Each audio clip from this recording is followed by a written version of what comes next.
Bred To Win, brought to you by Inglis Digital, the tried, trusted and reliable market for online sales.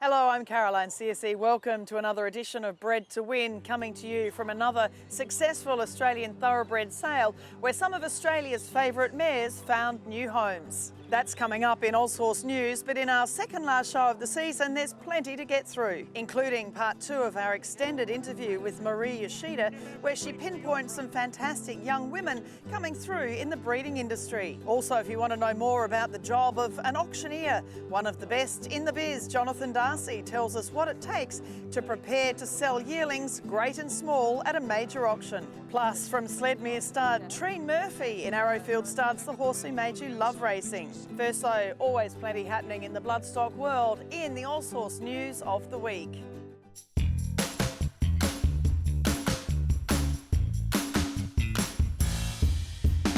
After generations with Lindsay Park, back to the Colin Hayes days, Gary Fennessy won the Dedication to Racing Award in a tough category, where the runner-up John Brady was extremely highly rated, with Fennessy also going on to take out the overall Thoroughbred Excellence Award. The Leadership Award went to Dave Hanratty of Yarradale Stud in Perth, while the Horsemanship category was won by Mandy Radica of Michael Lakey Racing in Queensland, who'd overcome injury and other difficulties to continue her great work with thoroughbreds. Steve Bryan, the former stud manager at Twin Hills Stud, before that at the Darley Run Farm and Transmedia Stud even further back, was the winner of the Dedication to Breeding Award. Magic Millions' much-loved Cassandra Simmons won the award for administration and ancillary services, while McAvoy Mitchell Racing's Jack Cripps was awarded the newcomer title. The Thoroughbred Care and Welfare Award was presented to Jade Willis of JW Equestrian in Victoria, who'd been runner-up in the category last year and has rehomed hundreds of thoroughbreds through her own business. The awards truly acknowledge the workers who make the Australian racing and breeding industry tick, so make sure you nominate or re-nominate anyone you see going above and beyond in their workplace for next year's awards. 3,000,002.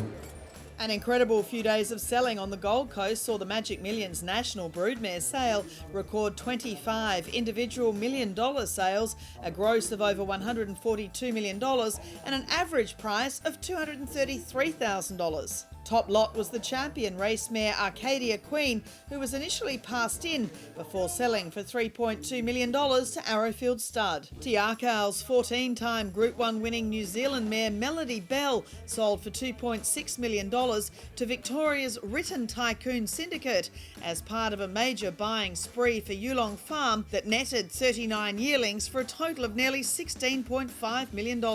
Three-time group winner Zoostar's Mizzy sold for $2.2 million to Coolmore Stud's Tom Magnier. And top lot from the Shadwell Dispersal for Yarraman Park was not a single doubt mare Quaffila, with the SA Derby and Angus Armanasco Stakes winner selling for $2 million in foal to done deal. The Shadwell Dispersal grossed over $25 million with an average of almost $680,000 over the 37 lots. In this week's stallion news, Kitchwan Hills announced they'll stand the son of star witness Graf in 2021. The winner of the Group 2 Caulfield Sprint and Group 3 San Domenico Stakes, Graf was also Group 1 placed, earning $1.3 million on the track. He'll stand for $13,200 in his first season. The G1 Goldmine analysis of Graf shows some remarkable early results through his dam sire Keep the Faith, a son of Sunday Silence. When mares are crossed with this strain of the Great Sire and carry Sunday Silence also through their own sire line,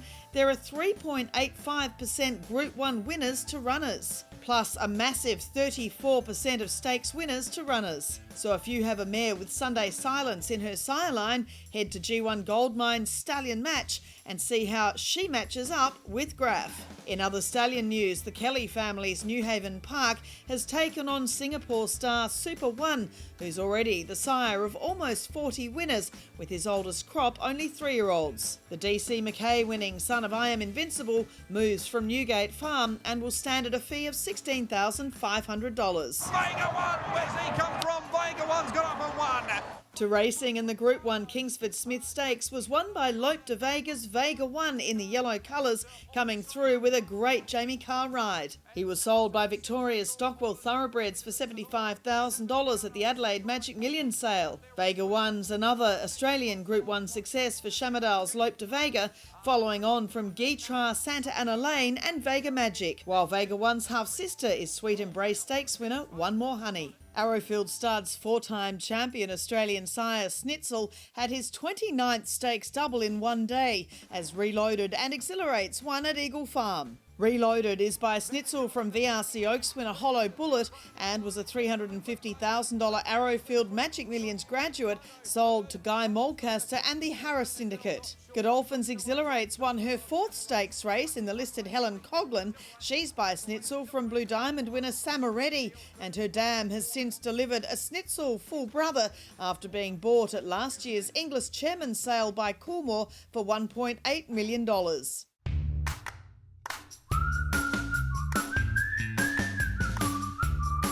Tiger of Malay from Port Louis. The Inglis Graduate of the Week is another 2-year-old success for Newgate Farm's young son of Not a Single Doubt, Extreme Choice. Saturday's Queensland Sires Produce Stakes winner Tiger of Malay was sold by Tyrrell Stud at the 2020 virtual Inglis Easter Yearling Sale, where he was bought by Newgate Farm and China Horse Club for $255,000. His dam Sambar by More Than Ready has already thrown group winners Samazdat and Samovar. Extreme Choice will stand at Newgate Farm this season with his fee available on application. Interestingly, Tiger of Malay is another group winner on the G1 Goldmine Supercross we mentioned last week of Not a Single Doubt, the sire of Extreme Choice, with a More Than Ready mare. And Australian Derby winner Lavendi was another outstanding result for the Inglis digital platform, selling last week for $365,000 to stand at stud in Tasmania. The son of Piero and multiple stakes-winning producer Lipari, Lavendi was bought by Brendan McShane for a client and will stand at Broadmarsh in Tasmania. As we saw last week, Marie Yoshida is a woman of enormous conviction, honed through an extensive career in the bloodstock industry. In part 2 of our extended interview with the founder of Asian Bloodstock Services, we hear about some fine young women with the bloodstock world at their feet.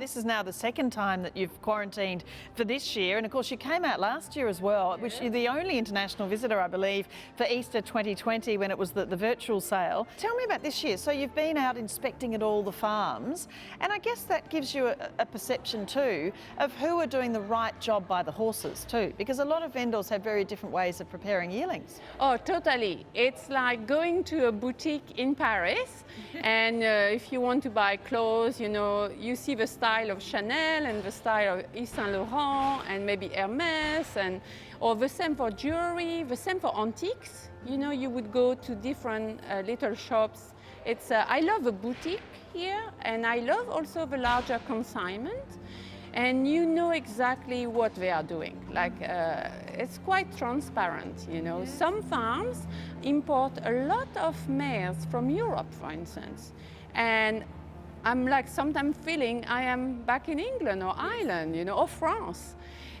Some farms are really top of the game in the Australian bloodlines, you know, all their mares, and frankly, I prefer that. Yes. It is really my cup of tea. I have, for 30 years, a fascination for the strong, solid, healthy, and again, fast Australian thoroughbred horses. It's like peace and luxury to inspect every horse and to understand not only their walk and their conformation, but also their personality.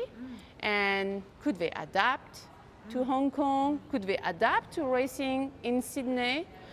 Could they adapt, like sometimes we have horses racing in Melbourne or, in Brisbane. You need to find the perfect fit. And you're very loyal with your trainers too. You're not just buying horses, for instance, here at Inglis Easter 2021, just to go to Hong Kong. You actually also want the trainers here to have the benefit of racing those horses too, particularly, the lovely horses you buy.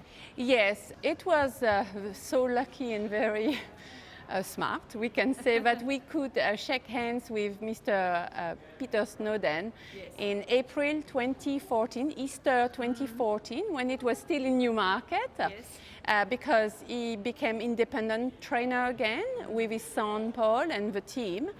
And Mr. Leong, who is a very nice gentleman, horseman in Hong Kong, really could think that Peter Snowden and his family and team would do the very best for us, which has been more than true, And behind that, the industry is much more than the trainer.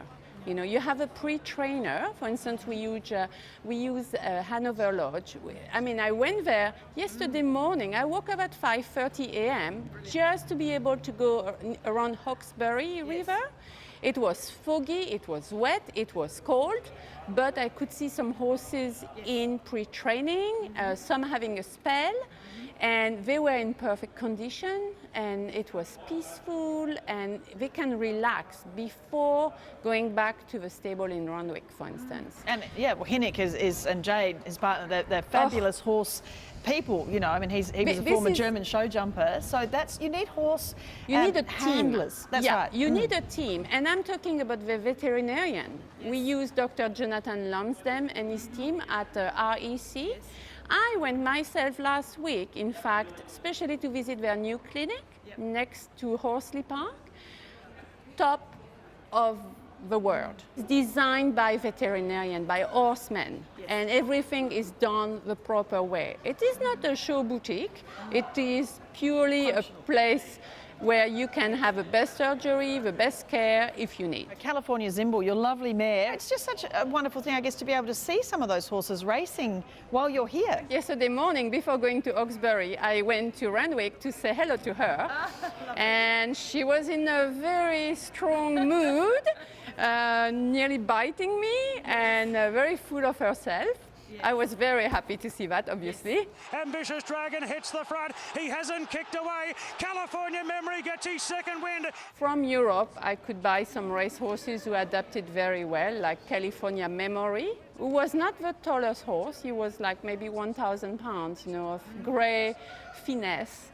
But he had such a heart. And his sire, Highest Honor, was a very iron horse. And that's what you need, okay? You do not want to breed to weak, breed. I do not like weakness, I do not like a very soft, sloppy walk, I want something. Going somewhere. Yes, and with good bones, good tissue, it's very important. It was very emotional. Please do not believe that horses are just like computers or cars. You get very attached, and you get highly emotional, and then you want more, and you want to try again, and then you need to again stay aware of the new trends or what will work next. Well, looking at some of the young women in the industry, how would you encourage them to become, whether it be bloodstock agents or continue the work? There are so many progressions that can be made as far as getting more young women in this industry. I would strongly encourage any young woman and also young men to definitely work on a stud farm, a horse farm, a boutique farm. It can be anywhere, even several on them. And from a very low rank, you know, a groom do all the job, all the work on the farms. And then, yes, if you have interest in racing or training, you can join one of the stables, start also from the bottom, you know, and it gives you so much knowledge. Then you also create your own network because you meet these young men and women who have been in this industry from birth, you know, and I especially admire two farms, Yarraman Farm and Whedon Stud.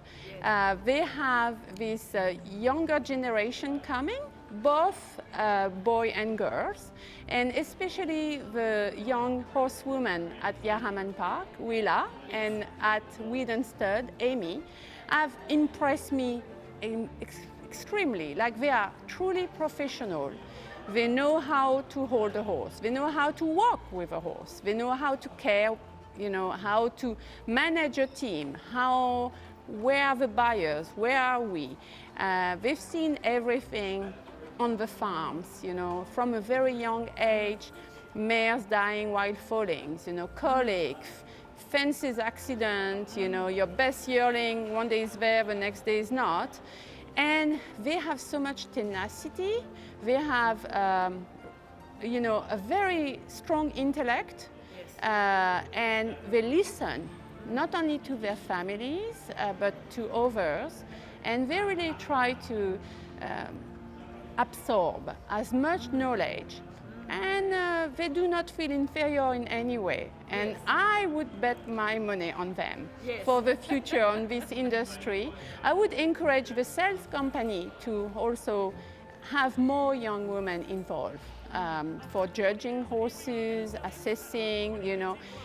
It can be done by both men and women. It's all about question of eye and feeling and knowledge. And it's very amazing industry. You can never get bored.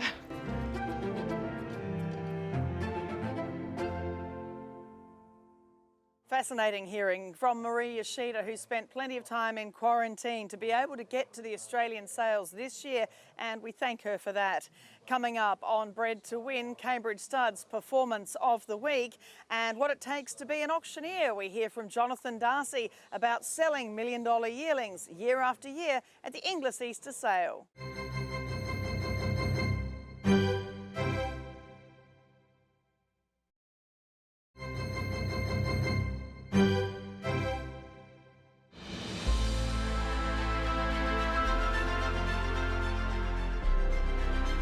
Senior Timer finished in strongly. Cucaracha as well. The Cambridge Stud Performance of the Week came from Queensland Derby winner Cucaracha, with every one of the derbies run in Australia this season won by New Zealand-bred 3-year-olds, including Johnny Get Angry by Cambridge Stud's late Tavistock in the Victoria Derby. Cucaracha was bred by Waikato stud vet Chris Phillips and bought for $130,000 at the NZB Caracas sale by Guy Mulcaster for owner Neville Morgan. It was the first worldwide Group 1 success for his sire Knight of Thunder by Dubawi. Cucaracha's dam Portrait of a Lady is by AP Indy, while his third dam is Alidares, an Irish Oaks winning sister to Park Appeal, from whom descend stallions such as Cape Cross and Ifraj. Jonathan Darcy has formed an esteemed career as one of Australia's most respected bloodstock consultants and auctioneers. We see the great theatre of the sales ring, but I wanted to know more about the preparation that goes in to auctioning off $1 million yearlings at Inglis Easter. 70, 170 on the right. Done. 375. Thank you very much in front.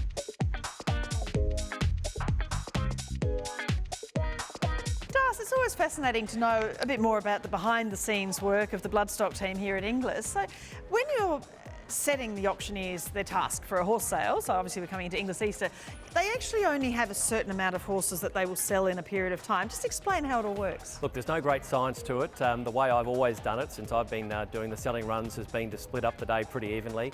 Here at the Easter sale this year, we've got 3 auctioneers in operation, myself, Chris Russell and Simon Vivian. Simon's going to take up an unfamiliar role in that we've got him selling last because I wanted him to sell his last horse as the last horse of the sale.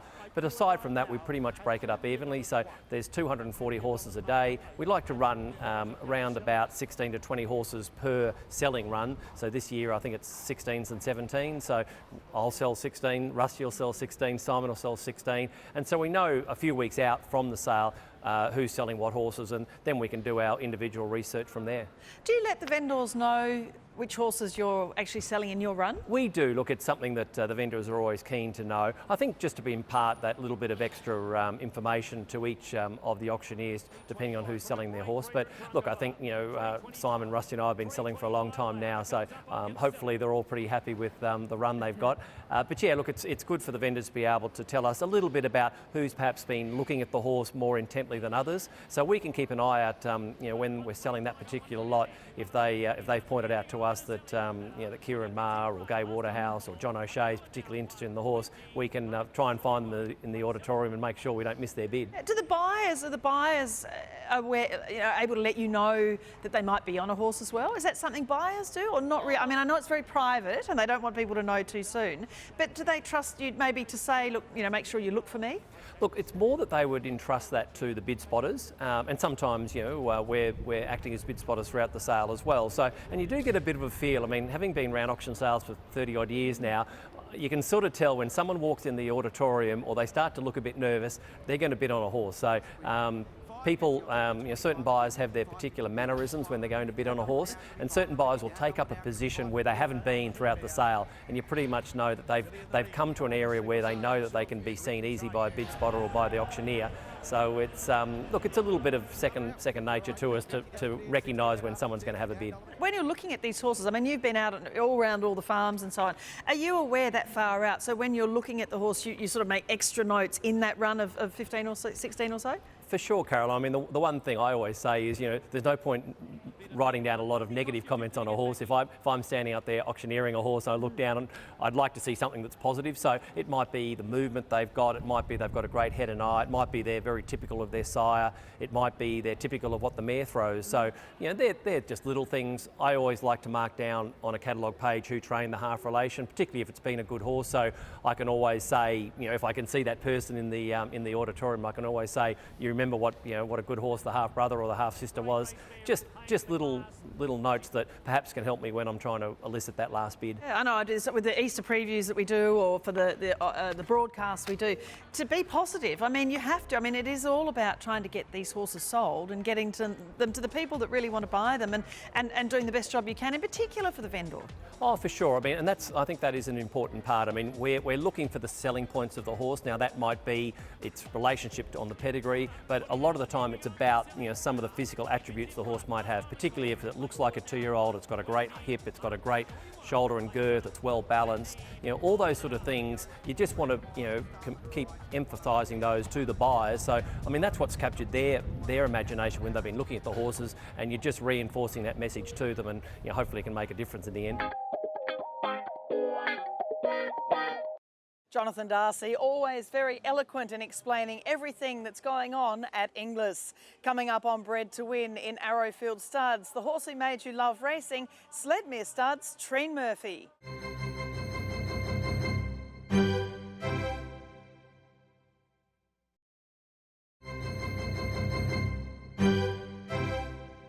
This segment brought to you by Arrowfield Stud, the brand worth its weight in gold. Well, I think it definitely has to be a family horse. So one of my mum and dad's horse called Katima that we bred on the farm. So carrying the STA and the whole family. So it was something that was pretty important to go off and do what she did as an early 2-year-old. And she put a lot of enjoyment into my mother and father. And these sorts of things is why you get out of bed every day. So from an early age, it was pretty exciting to be part of something like this. Yeah, well, she was a Gimcrack winner, so she got out and ran. She won 4 stakes races in total, but she wasn't always the easiest. No, she definitely wasn't. She was not great in the barriers, and after her start in the Gimcrack, she was a little bit testy in the barriers. So Guy Walter, being the horseman that he is, he recommended that she went off to Dad's and go and spend some time doing some cattle work. So she spent many, many days on the side of the mountain, mustering hundreds of head of cattle just to bring her back and try and put some manners on her. So it was a great result. And you would have learned a lot about horsemanship through that time. Absolutely. I mean, I have all of that to thank for my parents. I mean, this is what makes it so exciting, and you have opportunities like this, and I've been very fortunate to grow up around horses and wonderful horsemen and women.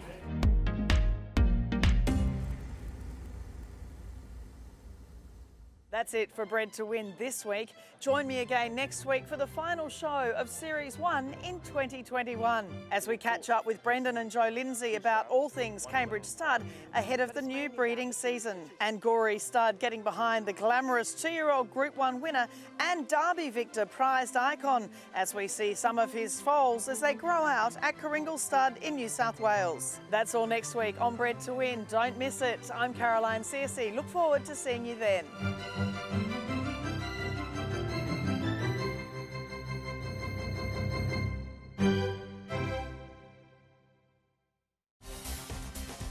Bred to Win, brought to you by Inglis Digital, the tried, trusted and reliable market for online sales.